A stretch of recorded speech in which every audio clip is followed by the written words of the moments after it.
দীর্ঘ কয়েক দশক পর রায়দিঘিতে নিজেদের দলীয় কার্যালয় পুনরুদ্ধার করল কংগ্রেস। রবিবার কংগ্রেসের কর্মী সমর্থকেরা একত্রিত হয়ে ওই কার্যালয়ের দখল নেন এবং সেখানে পুনরায় কংগ্রেসের দলীয় পতাকা উত্তোলন করেন।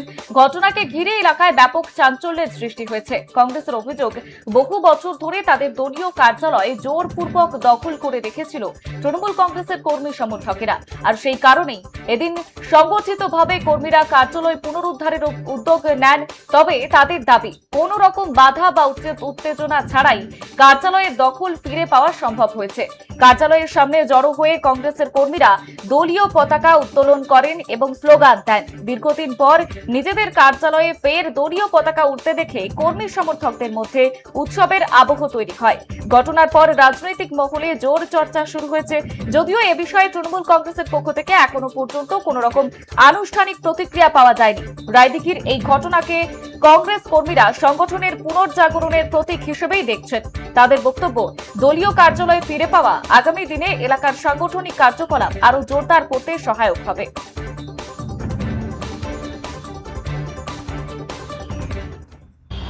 ব্লক কংগ্রেসের সাধারণ সম্পাদক মনিরুল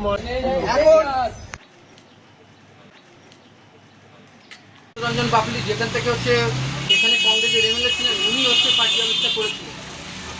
আর আমাদের কংগ্রেসের নামে রেজিস্ট্রেশন, কংগ্রেসের নামে সব আমাদের পার্টি অফিস আমাদের দলীয়ভাবে আমাদের নামে।